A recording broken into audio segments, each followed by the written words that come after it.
era nga bulijjo wentera okujjako nenyumyako nammwe ze Masembe Aaron wetusembayo okwogeraganyamuko wiiki ewedde twayogera ku mukyalo oyo gombadde mukuba ku social media nabiraba mwebale nnyo okukuba mukyalo oyo Paula White kubanga abazungu abo bw'obaataakinga nobasako pressure bo balina okuswala tebalinga Museveni nti taswala ne bwomusaako pressure taswala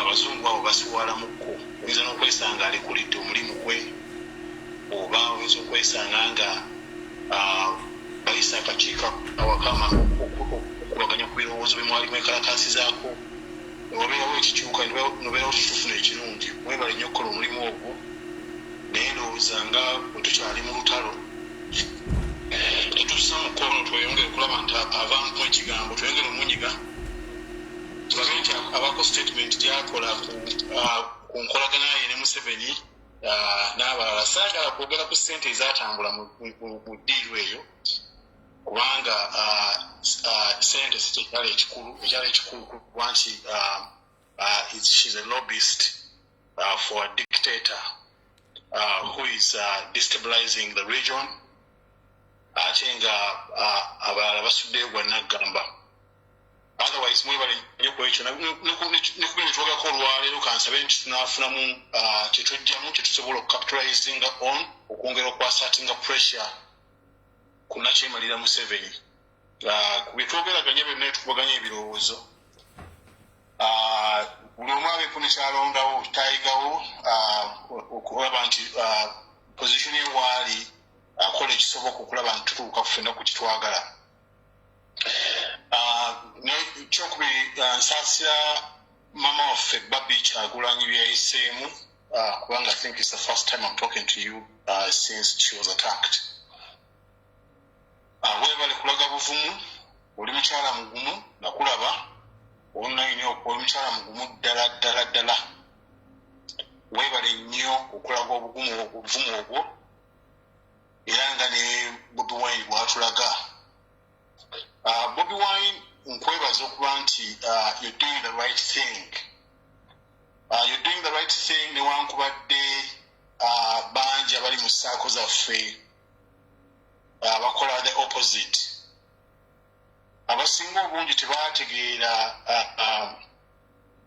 the agenda ey'okujjako nakyemalira gy'oliko gy'otukulembedde abasinga obungi ddala ku leadership y'omu kibiina kyaffe naye ndowooza bwe twongera okukubaganya ebirowoozo bangi bajja kubaako kye bafuna kye bayiga nze mbadde member wa NUP since 2020 around October kaadi yange eraga 2020 around October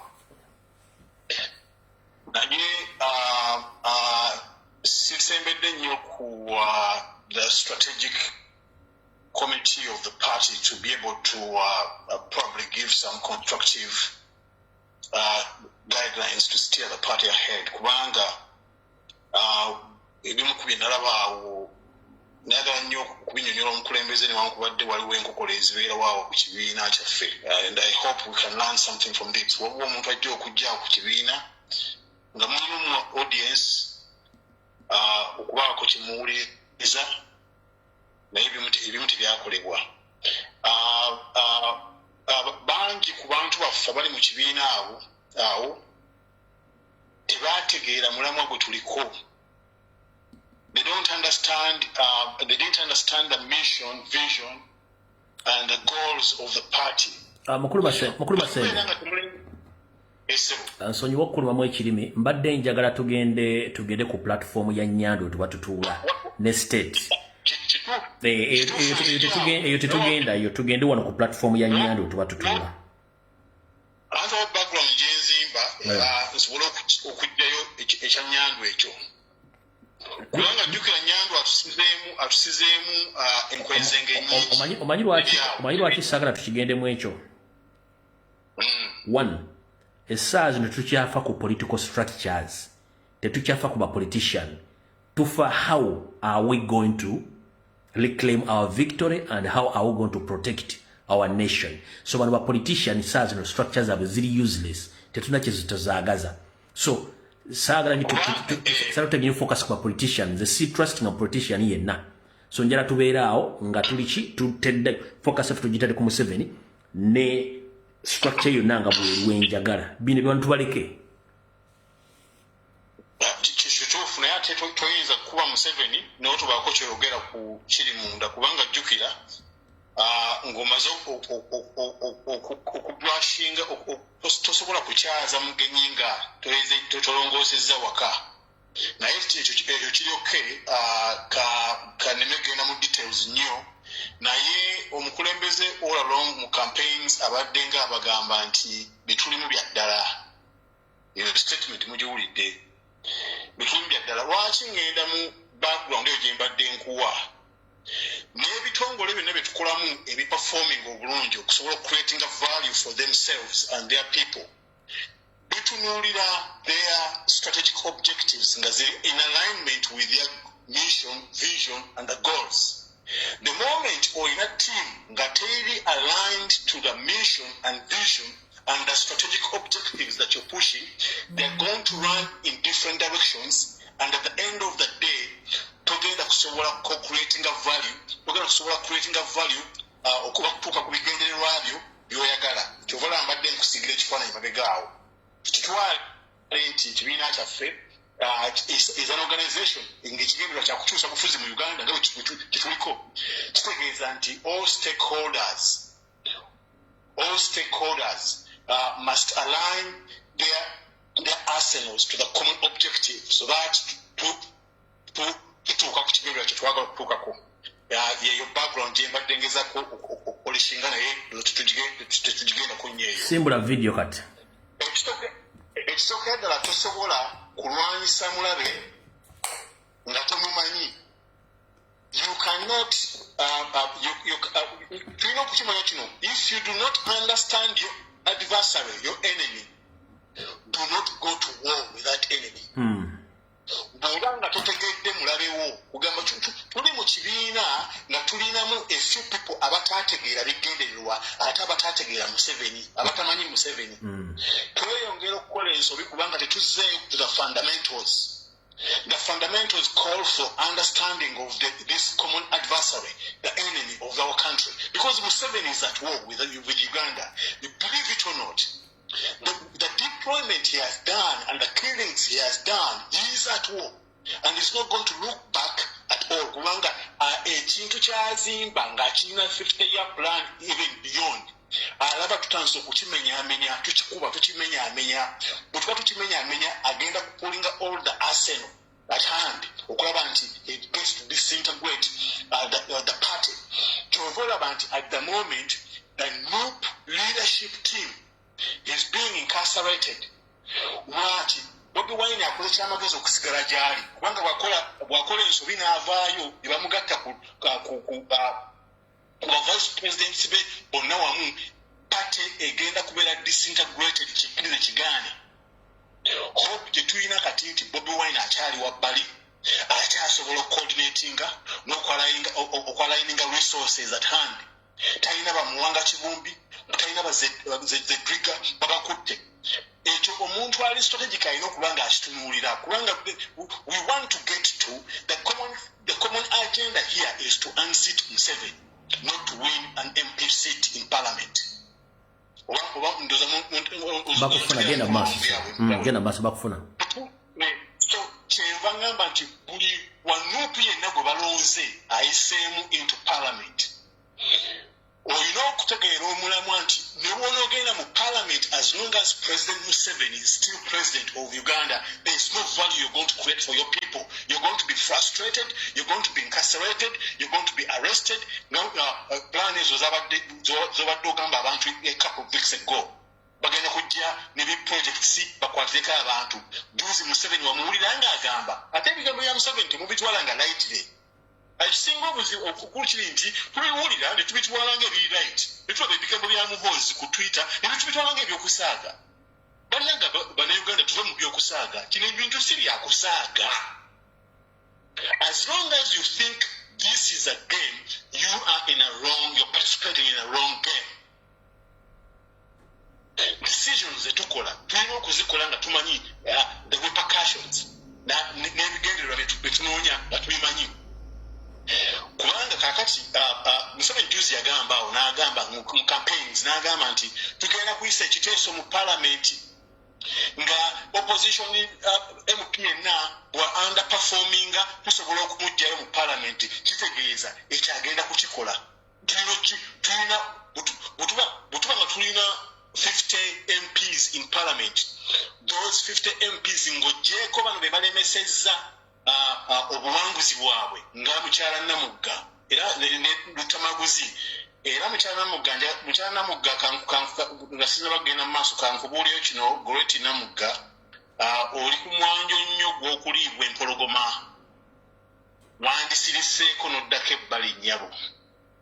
Tukimanyi wawangula fena tukimanyi byokola ebyomu kooti bisindika empolampola va mu maaso ga kamera. For now, for some time, we need you as a party. We need you as a party. You are one of the number one targets right now. Ngojeko bali ba presidents, ba vice presidents bakutte. Kubanga oli vocal, oli brilliant, and they don't want that within the circles of NOP leadership. If you know information that you found 3-4 days ago, and I hear you see in a contact zone, Kujikugamba, Naim was away at Jikugambi.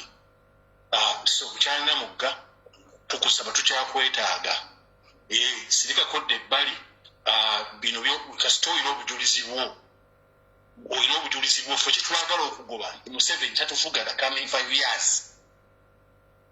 Chitwagaro Kugoba, Chitunonia is he does not go away with the theft of this growth. Utwatukkirizaganyizanze naawe we MP yafunye obuwanguzi nti akalulu tekasobola kujjako Museveni, then lwaki otula naye ku table? Lwaki olowooza nti bw'onootula naye ku table ogenda kukola mpozi ng'onoonya bibyo? If you and I have a common understanding that the vote will not take Museveni out of presidency, and is going to use the gun, the power of the gun, be able to impose his dictatorship rule against us, then what do you want to do in that parliament? What do you want to do in that parliament? Bino ebibuuzo mulina okubyebuuza ne mubitegeera. Ate bannange kye mbagamba bannayuganda ekikulu ennyo, bwe tuba tukuba Museveni on his strategic committee by Uganda, era etwala obufuzi mu Uganda, Kagame mwali mukikkirize mukigaane tokuba Museveni n'ozibira Kagame eriiso. Golooza waki Muhoozi every now and then adduka Rwanda wa Kagame. Ate kati Kagame bamugobye Congo, manya nti he's going to align his entire arsenal on Uganda. Kagame abadde amuvinga abaana be kubanga talina pressure ya unemployment Rwanda, talina pressure yafunanga Museveni gyafuna kubanga okutunukiza abana Uganda baziwa Banyarwanda bava Rwanda ne bajja ne bazitwala Uganda. Yaba relieved of pressure. Kyatunuulira kwekubba across the region nga building Rwanda. So tulowooza nti tugenda kuba Museveni bekimuetwalodde tugenda tukitematema exposing it. And Kagame is one of the top 3-5 people that we have to really put at the forefront of this struggle. Okwogerako era bwe bateekawo enteeseganya zonna eza buli kika nga Kagame is part of that. Mbate ogenda president ba East Africa bajje batuule ng'owulira Kagame manya nti vaawo bufi. A man who just signed an agreement with the president of America yayeganye M23 n'addeeka ate n'akolaga ebimu paka bamaze okumukubira Eastern DRC. Bamaze okumukuba n'alyoka amanya nti bino bye yasayinize bya ddala. N'atandika okubayiwamu ba M23. Mujja bikkiriza mu bigaana bayintarahamwe abavudde mu Eastern DRC. They are bound for Uganda. They are not bound for Rwanda. Kubanga naye abatiisa abaana be bajja kutunulira entebe gy'aliko ate ng'entebe agitegekera baana be.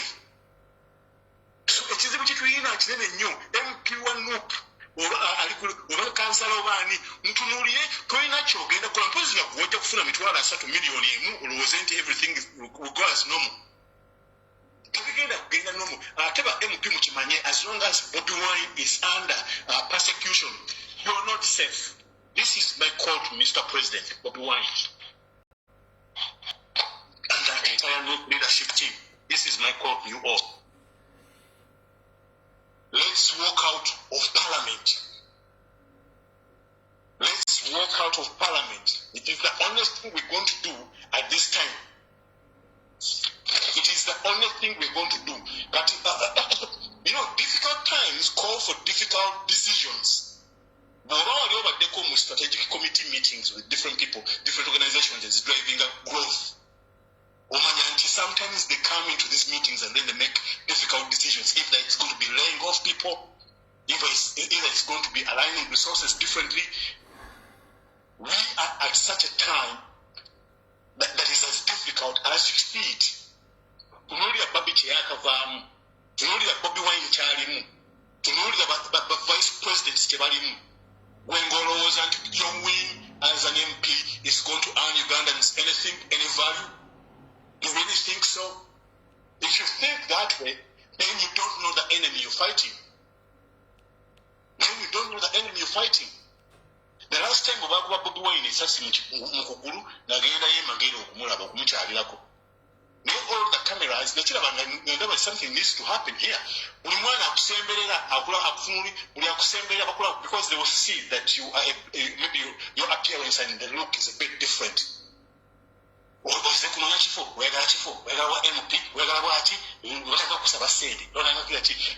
happening here?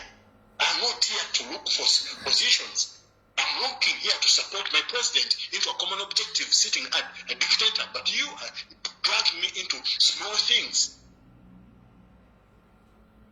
So it is okay, but you're not safe. As long as the leadership team at the top is not safe, you are not safe. At the verge of is in these last evening years, and you are at the forefront of taking power in the country.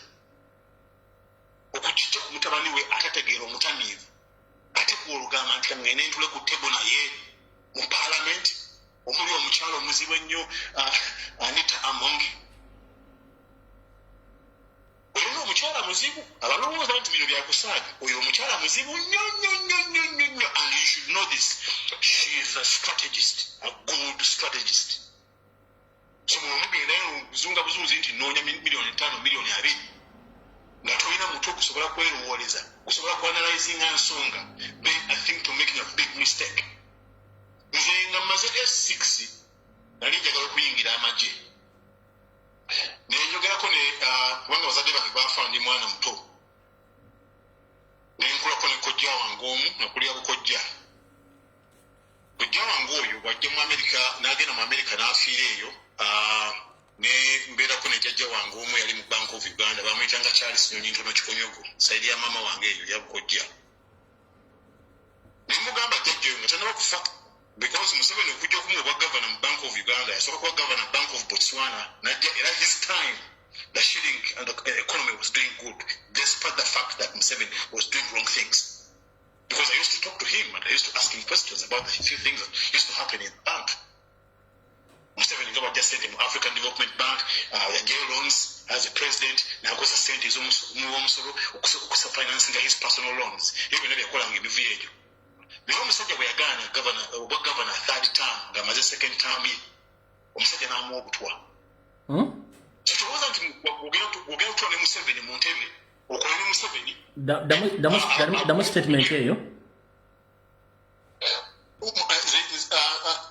Mbadde nkunyumiza ku some of my experiences growing up as a child. Of course ngamaze S6 nja kuyingira amagye naye nja kuyingira amagye ne mubuuzaako nagamba nti you see me as a governor naye I am also a political advisor to the president on a number of things. Nagamba it's not the right time okujoininga amagye.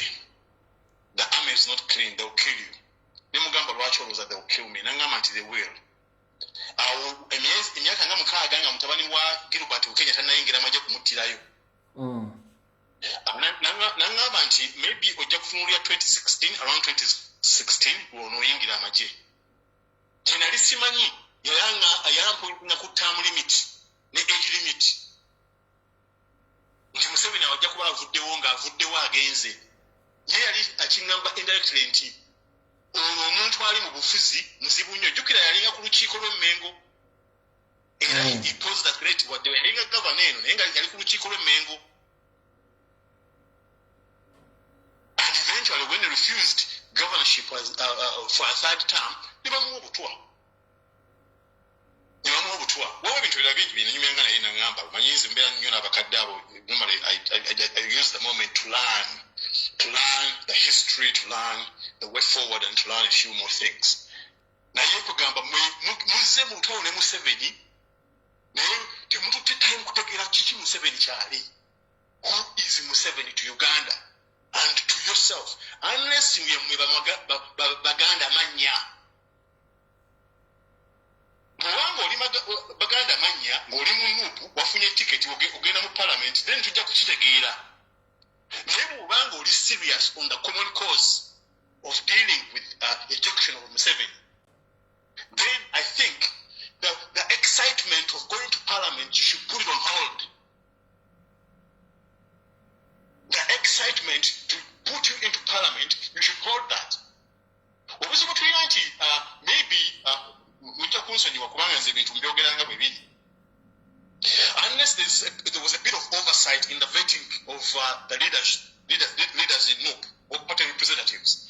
Lwaki njogera nnyo n'abantu ab'omunda kubanga musiriza bamuzinza emikono emabega nga mukyala wa president bamutuusizaako obulabe bwe buti. President ali kudduka musirise mutuddeyo gye mutudde mulowooza mweteeka genda kubalayiza. That is the worst thinking. That is the worst thinking. Roosevelt yagamba nti in any moment of decision, the best thing you can do is the right thing. The next best thing you can do is the wrong thing. And the worst thing you can do is nothing. But tunuulira party yaffe ya NUP. What is the best thing and who is doing the best thing? We look, believe it or not, we look a bit disintegrated despite the silence. We look a bit disintegrated. When our leader is doing the best thing to step aside into hiding, a lot of people are condemning him. Those who are condemning him, they're asking him to go before the lion, to be in the teeth of the lion. Museveni muzibu agenda kumutta. Because he knows that he's going to be a problem to his son. But when he's doing the right thing, wherever he is, if he's mobilizing people, that is very good. Because we are happy, maybe mobilizing resources. MPs of Baraba, they're not doing the right thing. They're supposed to do as MPs. And as Ugandans who used to rally with Bobby Wine on the campaign trail, we are doing nothing about what we agreed upon or Kabanja. We are absolutely doing nothing. Where does that put us? If we want to liberate our country, where does that put us? So in such difficult times, which calls for difficult decisions, we need to get into civil disobedience as Ugandans. Not members of parliament, you need to walk out of that parliament. This is the only thing that is going to steer the revolution. Don't think about your victory. It is time to walk out of parliament. The bold move to take right now is to walk out of this sweet-coated dictatorship parliament or government. No political party, when you walk out of that parliament, it is a good strategic move. that is going to raise eyebrows globally, and a position that is going to protect the president, a position that is going to position us to demand for our victory, and the people of Uganda are going to be aligned to demand for their victory. Why? Soko simba wakati. Yes. Nechibuzo bobadde oyogera no bane na research kenkola katono. Yes sir. Nendo zebinte mu Africa and South Africa teziteeka bintu bino mu archive za Google bantu kubeera nga balina information entuufu. Naye ngenza okulaba current unemployment rate mu Rwanda 11.7 mu Uganda tebakuwa figures entuufu. Ngenza okusoma wano ngamba nti what is the minimum wage ya Uganda nga eri $10,000, that is $36.8 per month. Naye bwe bange eri 36.08 per month, that is dollar, nga ba MP bafuna millioni n'abantu abali mu gavumenti bafuna millions tamanyikiddwa mu mateeka. Ekyo tekiri against the law. Tuli mu mafia system. What kind of system are we in? This is what I mentioned earlier on when we spoke the very first time, that yes, when Bobi Wine takes over power, that entire parliament needs to be reset. They know, they're aware. Bobi Wine cannot be president when you have in the likes of Anita Amongi and the rest, Taibu as the speakers of parliament and other dirty members of parliament, 7 people in that parliament while Bobi Wine is president. We have the right, we have the moment to do the right thing, walk out of that parliament. Now, nenda kwa statistics ku bintu ebimu. Kubanga National Bureau of Statistics, nze mu career yange ya technology, I have worked with various government agencies and I've been supporting. By the way, kamba bodi ekintu kimwaba na Uganda. Ensi yaffe ntono nnyo nti mu bya technology ono gwe tukola, abantu bajja kumanya ku byokoze. People will know your contribution on participation z'obokoze. Nze okutandika okukyala Museveni ennyo nakirabira kyatandikirawo mu 2013-2014. Nagenda nga ntambula nnyo e Nigeria, e Ghana, Zambia, different countries nga nkola consultancies for different government agencies ne telecoms. Kati nakolako omulimu e Ghana for Ghana Customs, for Ghana government at DCNet. Naye mba nfulumamu bwe nti nga ndaba Ugandans are coming into benchmark. At the airport, I met some Ugandans that were coming into Ghana to benchmark. Uganda for long has been benchmarking on Ghana. Naye among the things we nakolako ng'ogyeko ebya Ghana Customs, nakolako supporting curbing youth unemployment in Ghana. Nenkolako ne proposal. Proposal nagitwala ku NRM Secretariat mu 2016 nga ndowooza government yaffe n'ejja adopting unemployment rates ziri waggulu. Abantu abo bakwata proposal eyo yagenda Rwanda, ate Rwanda yeyanoonya ku email kubanga balaba details and contacts ziri ku proposal eyo ne bampa emitwalo ebiri egya $1 for 2 weeks to help them adopt and adapt that proposal. What does that mean to you? The government of Uganda and 7 NRM secretariats, they don't have you.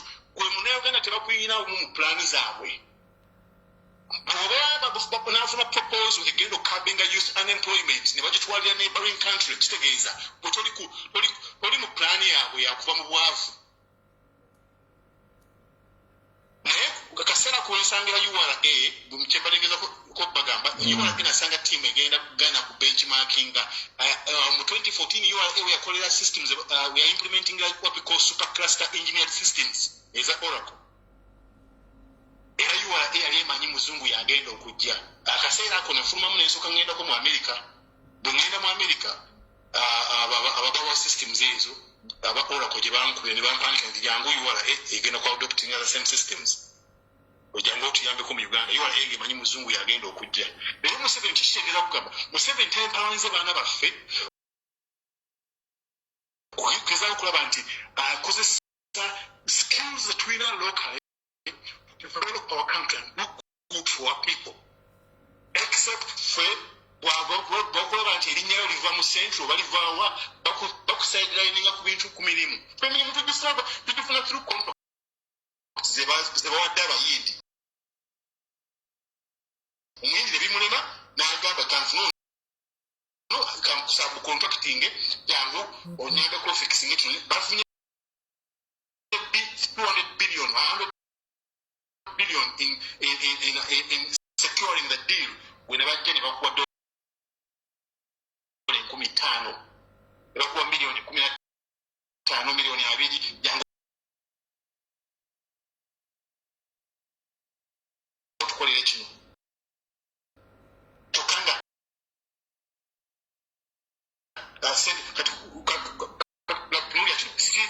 civil nze okutandika okugaana ebya Museveni wano electoral commission yampadde contract last year. Electoral commission neŋŋamba ntraining IT team yaabwe era mbadde nga mpita mu mubajje ne bampa miliyoni 7 okukola ku IT system zaabwe naye ate biometric tools bwe buvaayo approving the billions and billions of shillings over Anita Mungi nga maze okuwandikira ebbaluwa eyo gye nawandika yali addressed ku Nobert Mao okutwala tiimu e Kenya awo ebintu ne bikyuka mulina kufuna amasimu jangu ate ogenda kwegatta ku Bachina okuyita kwetinga biometric tools zino ate ogenda kukola booti nenga ate nga abankubira amasimu simu bajje gwe mbadde directly engaging naye mu electoral commission abankubira amasimu bbala the next thing bwe nabigaana am arrested. We're about to frustrate. We need to get into civil disobedience and get this government out of our country because we're assessing a situation here when I've assessed my situation out of discrimination from jobs. But the DFCU bank as the head of technology. So I've been on various executive committee meetings and I know how to do things right. But the woman as infrastructure manager, in fact, I initiated Yaka. I wrote the concept note that got Yaka. Maybe I was in it Mukulu Masembe. Omuntu wanambuza ekibuuzo nanga abuuza Mukulu Masembe. Nti with or without MPs, and when the president is still at land, nobody knows where he is. Bana Uganda bali ku ground oba encouraging akola cheap plan cheap tricks chizo bwana choizo bagamba kubakati baba tabasinga obungi beetaga kumanya kye bagenda okukola ensonga baba nabya bufuzi twabatadde ebbali katwogera tukonta tutuna bana Uganda lenyini ku ground kyembasaba kwa kiki mukiriwe kiti tugenda ku leveraging every small opportunity at hand as the president Bobi Wine is doing his mobilization wherever he is. We are getting into civil disobedience first and foremost. Children are going back to school. We are not taking them back to school. We cannot pay tax that is going to be used to cripple us. The tax we pay Museveni is using it to buy guns. Is using it to kill our people. This tax is coming in. Let's disorganize the system. Let's not take our children to schools, back to school. Abana tubaleka waka. Tubaleka waka. Ugende tugalewa amaduuka. Yes, tuli mu bwavu tulina okwenunula betutenula mu bwavu buno ng'ojja kutunulya mmere ya leero nti wanda bwe naggalawo edduuka lyange ate ngenda kulya wamwe. No, please. Tukikola omwezi gumu everybody can survive. Tusooke first and foremost tutuze abaana ku ssomero ekyo kikulu nnyo kubanga mukuziza abaana ku ssomero emisolo mingi gye muwa gavumenti nga musasula omukola payments ezo. Ekyokubiri, if we can put down the rules abali mu civil service bangi tubamanyi nti temwagala Museveni but you're there because you're looking for a daily bread. Bangi tubamanyi mulimu situation of fear kubanga bamanager bamwe mu bitongole by'enjawulo Banyarwanda manager wa Munyarwanda wanawali ate nga okyokogera muli omu. We need to boycott. If we do a number of boycotts, we will create economic pressure on Museveni. The economic pressure will bring in tension. Kubanga jukira ono omusajja tumuwadde bingi tuwadde obedient nnyo ku misolo tusasula emisolo newankubadde bw'alaba ng'okola bulungi bajja n'okutako emisolo egy'ekyenyi ssente ze bamuwa mu grant zeewola azibba nabagamba juzi wali nali mu system gundi eyo mu Ministry of Finance nga tukola ku aid management platform system gye batukolako obuyambi ssente zonna ezijja ez'obuyambi projects zigendamu a small circle of people abali mu first family grants zonna gye ziraga I'm a data analyst. When it comes to data, I'm a bit ahead. I think most of the systems they're using in terms of data will be taken. I can be able to, and that's why I was given the contract by EU, by the European Union, or so called a management platform. So, Kivino Kola is to get into boycotts and cause economic pressure onto this man called Museveni. Kivino Guerrera Joel, what was his man at Kusomero? And again, Agami, what was his man at Kusomero? Point simple, sina sente katula waka sente z'abantu bamutudde ku ssomero tuzikolemu ozifunemu emmere bagulemu emmere abapaga bali waka tukyusa future y'abaana abo nomutunula ekino ekiri wano omwana tagenze ku ssomero ate omwana akula naye emyaka 20 maaso omwana agenda kubeera mu nsi ki ensi bagiwadde ba China bagiwadde bayindi bagiwadde banyarwanda. I don't know. This is why Museveni yaja political service, political studies mu masomero. Temu kubanga amanyi nti mugenda kubeera mu binyumo bagenze ku Coco Beach Entebbe bazina bali mu kuzina bend over ajja naye bagamba mpolampola ye bataddemu kakati bane sikublaminga naye has anybody had a statement from Buganda Kingdom talking about the son of the land? What's happening to him and his family? The Sinajilaba, maybe Wawajinabieko statement. Mawa Mutina era statement from Buganda Kingdom, Equadagano Bobby Wine, Navigation and Muslim family.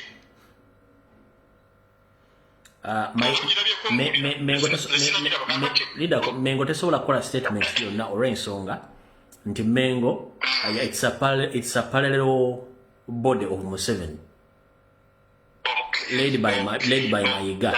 Statement yonna gy'akola wulira so complete statement yonna gy'akola eyinza ogenda against his boss's will oba ye kennyini nga agenda ojjogera oba ogikola eyinza ogenda against him olw'ensonga ati current situation mu Uganda eri nti Museveni anoonya legitimacy ajagala gifuna nga teri muntu amwogeddeko kibi na kwogera ku bikolobero byakola kyova nti that's why everyone is quiet. Kati yasindise bannaddiini bulira yasindise bannaddiini batandika okupreachinga peace wabula teboogera ku bikolobero gavumenti byeri mu kukola currently omuli okuwamba abantu okutta abantu okukola mu kimu genda mu maaso. Temayingaba ku Mengo lwaki nkubuuza statement ya Mengo njala nkubuulire something about Mengo ne Buganda n'abaana Baganda kati mwe Abannayuganda abatali Baganda abalowooza nti kino kizibu kya Baganda I think you're joking. Bagandas are only holding the line, but you are all victims. We are only at the forefront of fighting the dictator. We are only holding the line. We are only holding the line before Museveni, but you are behind us. You're also victims because you're not part of them. You're not part of them. They're going to come after you. Whatever they're doing to Bagandas, whatever, if it's killing, if it's taking their land, if it's incapacitating them economically, it's coming to you. It's coming in your backyard. If you think you're safe, you're not safe. So, economic castration of a Muganda man, Museveni agikoze bwati. Kankulage wano. Tunuulira strategic objectives za Mengo, Uganda. Mengo nze kyengimanyiko bw'oŋŋamba Mengo ku mulembe gwa Mayiga mmanyi nkuuka. Mobilizing Abaganda, netwala Abaganda, biki. Bw'oŋŋamba Mayiga ne Mengo, ng'oggyeko ettofaali lye yabba, n'essente ze yabba, nze mmanyi nkuuka. Nkuuka erimu tugifunamu ki ng'Abaganda. Kati Abaganda mbasomesa ku civil disobedience. Wowe mulina okukola nga mulina bikola, mulina gana kubanga okuggyako culture yo ne identity ye ya culture. Kintu kikyamu nnyonyo. It's very wrong. This is taking away your identity. First of all, abaana abavubuka Abaganda tabatayeddewo any plan mu by'okusoma. Talina kyabayambye mu by'emirimu, talina kyabayambye. Abaana bagenze mu bawalabu kukola bwakadaama. Okay? Kutukuumira mu church okufuna false hope mu machachi. basoma bajja kutwa false hope katonda ayamba yeyamba ne Bible kugamba an eye for an eye kati Museveni ajjenga atta abaana baffe abasiba ffe nga tutudde tusirise tuulya olino twayitooge oli ne kugamba namba z'abaana abasinga obungi abali mu makomera baana ba mu central naye omanye ekiri mu makomera pressure eri makomera omanye ekigambo kye bayita eggaali ekyava kati mukulu lumbuye kankusomesa kankubuli ekigenda maaso kubanga nali mu komera lasti abantu ali Luzira Luzira nali mu ward 10 basi bakye bayita eggaali is piling one person on top of another yaliko Luzira yaliko mu komera ayinza okukubulya ekye bayita eggaali era ekigambo ekyo president agenda okikozesa yakijja mu layini eyo abaana bavudde mu makomera eggaali omwana bajja ne bakwebasa wansi waggulu ne bakutayako omwana omulala olumu eggaali ezo zigenda mu baana basatu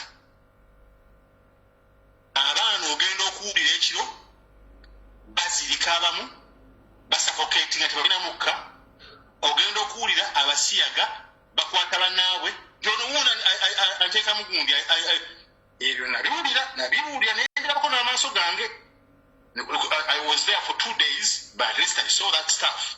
With Mukama yantwalayo eddoboozi lino lisobola okukutukako otegeere gwe Omuganda supporting ebintu by'emmengo by'enfuuka. Banga toli safe ng'oli ne Museveni essaawa yonna ekkumi alikwata. Nga nali ku Ntebe Road nga nvuga mmotoka yange ne bansalako ne baneetoolwa nga bali muleya n'emmundu nnyingi nnyo. The next thing nga bantu. Yes, so abaana obusiyaga kyovalaba etteeka ly'obusiyaga mu parliament Museveni aliisa n'abisa ku Bobi Wine oli bw'anatta marriage institution aba asse culture yonna baana bameka Abaganda abafumbirwa genda otunula statistics bameka Abaganda abafumbirwa ne baholding obufumbo wabali mu central tunuulira ku statistics obufumbo bw'omu Uganda n'obufumbo bw'e Rwanda Rwanda divorce is happening at a rate of 2%. Mu Uganda divorce ziri a rate of 60%. People get married after 2 months. Kubanga ebiseera batusulamu abawala Abanyarwanda ajja kukuba ssente oba kuwa butwa kutwala bya bugagga byo olumanga bwakujjamu embaga abakwatidde ddala olumanga either akuwa obutwa n'akutta nakola kyayagadde n'atwala obugagga bwo bino biri systematically done. Kill the marriage institution. When you kill the marriage institution, they are not going to progress. Maiga does not have anything like that in his strategic agenda for a Muganda boy or a Muganda girl. When they kill the marriage institution, the next thing is abana babera frustrated. The next thing is babayodde babatutte babasibye mu bintu ebitakwatagana bamaze okusiba bakutaddemu enkola y'obusiyaga. Omuntu yenna avudde Luzira oba mu kkomera lyonna akubuulira nti obusiyaga buli promoted mu makomera bakwata bano abaana Abaganda n'abakyoli n'abasoga abangi babatwala eri kubakwata omwana bamutaddeyo myaka 3 aluguddemu agenda okuva eyo eyali akola side A ng'akola side B. Mutudde muli comfortable muli maka gamwe ate the next 5 years as normal as what when the entire culture and system is dying. This is unacceptable. It is unacceptable. We're not bend into civil disobedience. We assess your situation, worry. Or civil disobedience works for you or not. It's your constitutional right. The Order Management Bill, rather act, take away Kablaza. Yes, sir. Statement yo nga bw'ogyogera bannayuganda basinga obungi bamanyi olulimi lumu Luganda Luzungu bw'okyogera ayinza obutakitegeera osobola okubanyonnyolamu ekigambo ekyo n'okitumaatema mu Luganda bategeera ne bakitegeera. Ekigambo kya civil disobedience kinnyonnyolo kibatemeretemere kikola kitya omuntu ayinza kikola atya okiteeka mu nkola okuba nti kibigenda okukendeeza ku maanyi n'okulemesa gavumenti abantu bakitegeere bulungi nnyo.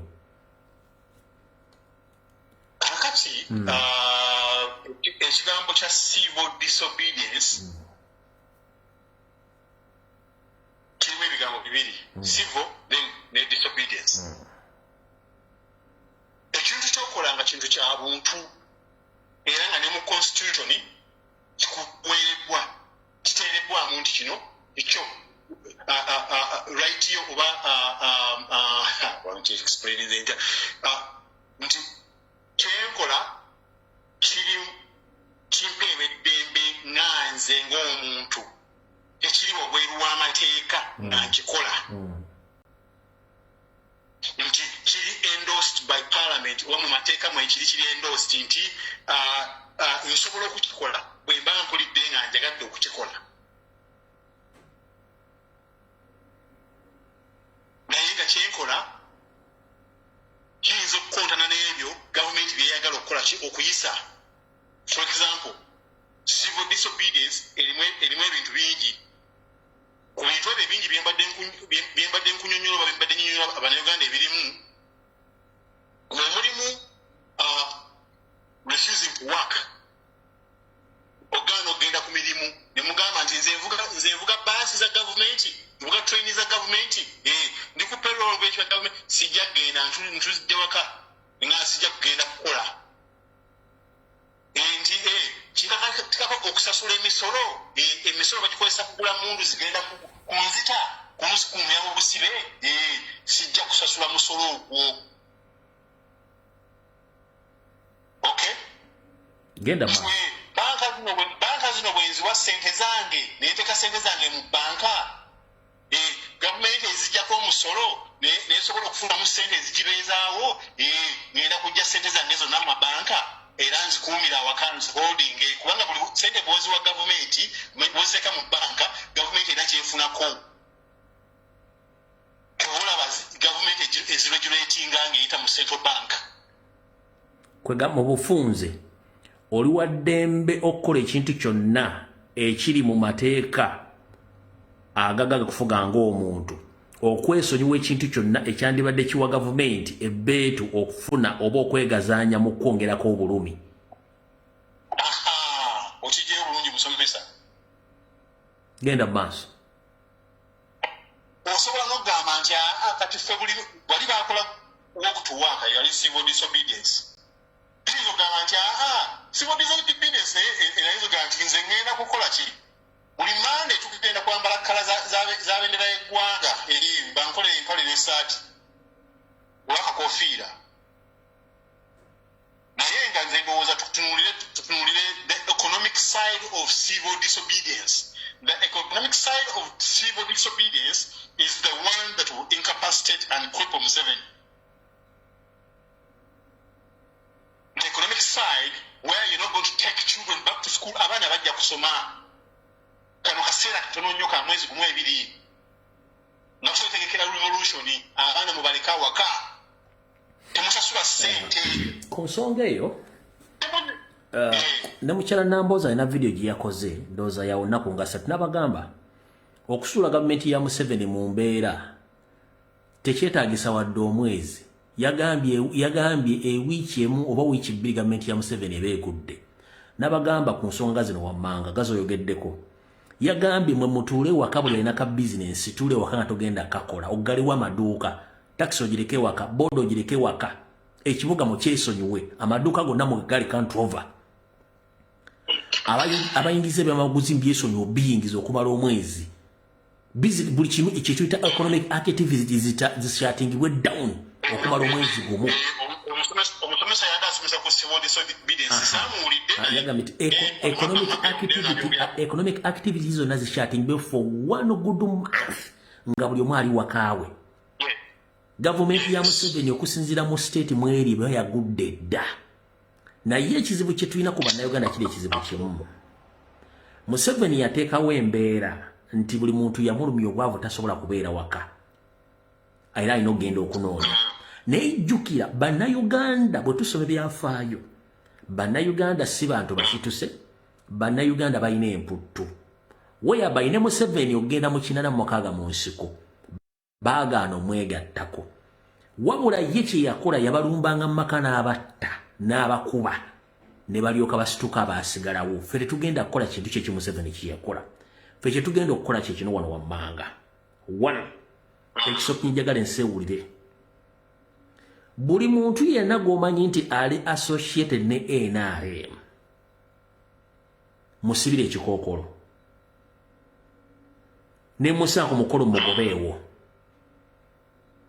mugendeko ne ku Surgical Operation kubanga Museveni yali asula gavumenti y'Obote yasooka kuba kye bayita youth wing yali department ya Museveni department y'Obote yabavubuka ng'emukolera emirimu egiri political nga bolaba bajjo kati bavuma Kyagulanyi ba Bitex ba YouTube ba TikTok ne basooka bakolako buli muntu yenna Obote n'asingana katakyera muntu yenna mukubira kadingidi ku byabufuzi wingi n'agiggala Museveni n'alumba amayumba 10 bonna ne babalumba ne babasaanyaawo wingi n'agiggala kati naffe okutandika okuba Museveni ng'oggyeko ziri political economic activities ozishatinga down twetaaga okutandika okunoonya buli muntu yenna wa NRM musibira ekikookolo babere uncomfortable gye bali babere unsettled babe nga buli omu waali agamba nti ekimala Museveni akole ki Museveni agende naye ekizibu ky'Abannayuganda kiri ekizibu eki baba mass sensitization kyekisooka tebamanyi kye bayita constitution tebamanyi mateeka balimanyi ekintu eki kulya kunywa kwepiica kyekyo kobeere mukulu kabeere muto bamanyi ekintu eki kulya kunywa kwepiica that is it era gwe ng'oyagala kumanya gavumenti ya Museveni tesobola kusulako ennaku 3 aggala amabaala aggala ebivulu tesobola kubeerako olowooza lwaki amabaala kagenda oganoonyerezeeko 90% abagawuninga bannalwanda anti abagawuninga banyandula ensonga eno kankunyonyole abagawuninga banyandula ensonga amabaala ago it's part of the strategic plan eyaspine network ya Museveni nti kyangu nnyo okweliminatinga buli target gy'ayagala ng'asinziira mu bbala kubanga akimanya abantu b'omu Central muli balungi mu kunywa omwenge okulya embizzi n'okwagala abakazi kati bw'okola research zonna lodge spa massage zonna zitolebwa kati banyalo ne bazimu era kyofuna nti abantu abasinga obungi kati kansa ali waggulu nte bami kibalwaza kansa avamu ebintu bagendamu kati muganda wange kankubuulira kino ekirala President ayogedde ku the UN Secretary General we yazze mu Uganda n'atabako kyayogera ku bigenda mu maaso mu Uganda ekyo tewali it was not a mistake nze naawe tukimanyi nti nno UN ebadde mabegawo ebikolobero bingi nnyo ebikolebwa mu Afirika abasinga obungi temukimanyi naye UN United Nations is part of the problems that are happening in Africa. Some of the things that Trump has seen, and remember recently Trump said World Health Organization UN eyo Uganda specifically wejja old airport webali awo old airport eyo bagigazetinga nga bayingidde mu ndagaano ne Museveni okutandika okukola ebikolobero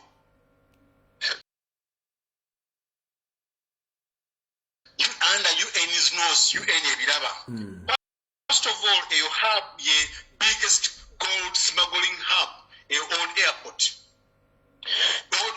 eyo the biggest gun smuggling airport mu Africa Central Africa nga bakozesa Museveni okutwala emundu ezistabilizing mu Central African Republic, mu Sudan, mu Uganda, mu DRC Congo, everything.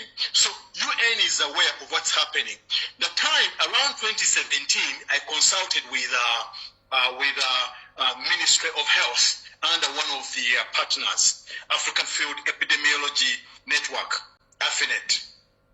They went to come Ministry of Health, again, consultation on their systems.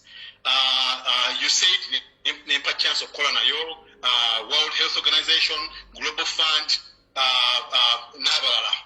Era nalinga nkolera wansi wa Dr. bamuyita Mukoyo. Nze nja kwogera amannya banga mumanye nti byenjogako bituufu. Bwanga oli ku Ministry of Health omanyi Dr. Mukoyo yavaayo n'agenda ku AIDS, yavaayo after a year ndowooza n'agenda ku AIDS Commission n'akiyaringa waliwo Kayita, Dr. Kayita n'abalala abasawo n'omukyala Diana Atwine n'alingako mu meetings naye ezimu. Kati njagala nkubuulira obuzibu we buli era obuzibu bwaki Museveni gwojja kutuula gy'otudde ugambe olowooze nti no Museveni akwagala nnyo oli mu strategic plans ze Museveni yajja kubba kutana kuzikiriza Museveni akwagala oli mufu. Tuba tuli in one of the committee meetings Uganda nga bagiwadde grant ya $200 million naye nga baziholdinze $200 million nga bagaanye zita naye nga waliwo condoms 5 million condoms, carton of condoms ze baali baleese mu Uganda nga World Health Organization nga ezisudde ku bannayuganda ne Global Fund ng'ezisudde ku bannayuganda nga naye tezapaasinze tests nga UNBS National Bureau of Standards nga yazirabye nga zirimu ebituli nga baziganye okuziteeka mu bantu. Kondomu ezo zaali 5 millions. Mu meeting eyo abasajja bano aba World Health Organization USAID ne bagamba nti unless you accept to disperse and distribute these condoms in the population, we will not give you this money. Museveni mu kwagala ennyo ssente nga bwe mumumanyi kondomu ezo bazibateekamu era oweesanga ogamba yiwe nakozesa kapiira nafuna ntya siriimu. Liddako ddamu statement eyo gy'oyogedde abantu bagitegeere.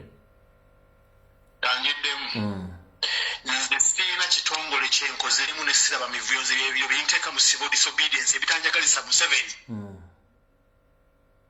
Ne bwe nakola mu umeme tugende wali Minister of Health wali ojja kudda kansoke njiddemu enjempwene ya umeme nayo gyuli around 2017 I was consulting in the Ministry of Health under Dr. Mukoyo. Mwami Musoga mugezi nnyo era ebintu ebyekisirusiru ebyayita byagalya ddala. Musajja mutegeevu nnyo era ne omulaba Dr. Kayita. Dr. Kayita naye yatekola proposals ezo eziriko funding. Nali ntwalibbwayo by African Field Epidemiology, AFINET. Naye mu various meetings mbeeramu ne aba USAID, mbeeramu n'aba Global Fund, mbeeramu n'aba World Health Organization. Era bonna nga balaba a very brilliant guy, they would all approach me and they're like, we want to hire you and you work with us directly and not work for those people. Can you come on our team? Nembagamba nedda. Nembagamba nedda kasita wano tutula mu meetings ezimu tubasobola okufuna insights in everything and then we can always see how we improve. Era kyali kintuteyo kyali kyaku streamlining systems ezo bagiyita Division of Health Information System era bagiyita Health Information Systems eri DHSI eno HMIS Health Management Information System eri bagiyita DHIS ne M-Track. System ezo ziri abazihostingira Butabika wewali CPHS ebutabika data center yabwe eri nga tulina okukola ku refining okulaba nti tumanya mortality rates countrywide different health indicators basically we were looking into. In one of the meetings nalimu nga the ministry needed money. The ministry was trying to lobby for money and I think Global Fund had come up with and World Health Organization, they had come up with $200 million in grants to Uganda. This money, the president was pushing for it. To whatever I take Diana Atwine because she's so loyal to him. In one of the meetings, Diana Atwine and the office here president Yamukubira directly. Condoms, 5 million condoms, aba World Health Organization put them into circulation, distribute the condom, the 5 million condoms, then we will release the $2 million. So it appeared that the team was between a rock and a hard place. And some of the doctors that are good refused. They strongly stood their ground and refused, like Dr. Mukoyo. Because it was not morally right to put condoms that had not passed meetings and tests National Bureau of Standards. Condoms eventually, President now a directive, Museveni now a directive, let me just put it that way, to the Diana Twine. Start condoms zigenda mu bantu, abantu bazikozese, abantu bakwatibwe siriimu. Kati gwogamba nagula akapiira nga ngendayo naye ate kiki ekyabaawo obupiira bwalimu ebituli ekintu ekyo kyanyiiza nnyo nensuluka ne ngamba nze ngenda kuva wano kyanyiiza nnyo I felt frustrated era genda abagula buno obusimayi bu 2,200 obusimayi bu 3,500 obwo obupiira obwo babukozesa obwo businga obulungi bufu bw'oba oguze emibika mutwalo mu kitundu naye buno bu 2,200 buno you need to raise the bar, I think, to be safe. So, chikulaga chi, Abanauganda timuli mu plan and agenda ya Museveni. Muli mu plan ya akubaba, era akalulu, tekagenda kujjako Museveni, kubanga is used to stealing. Amanyido okuba and to get away with it. Let's not allow him get away with this one, please. Ugandans, I tell you this truth. We don't allow Museveni to get away with what he's doing to our country. He's selling our country to foreigners and he's killing our people. This is unacceptable. It's unacceptable. So, incident here.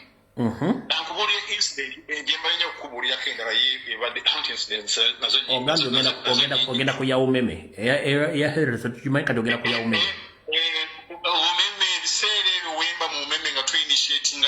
I was working as infrastructure manager. Nefandika concept note initiating Yaka. By the way, I would be a rich man. Nobody was a young Gaga name. I could have answered 170 system. That's what I got. No one gets hotel. To go back Musajoy. Naringa in reporting a Musajo Muzungu, Wamitanga Imon Fanis. Ebisere ebyo umeme yali ekulirwa omuzungu oli ava Northern Ireland kati yaleetawo brother we in law bamuyita Imon Fanis nga CIO naye nga reporting wa CIO oyo nga yinga zindi in charge of the infrastructure era nga nkulaba omwami mwakyali mu America kati bamuyita Nelson bagenda oyo yali akava UK ebisere ebyo ali mu office yemu kale byebyo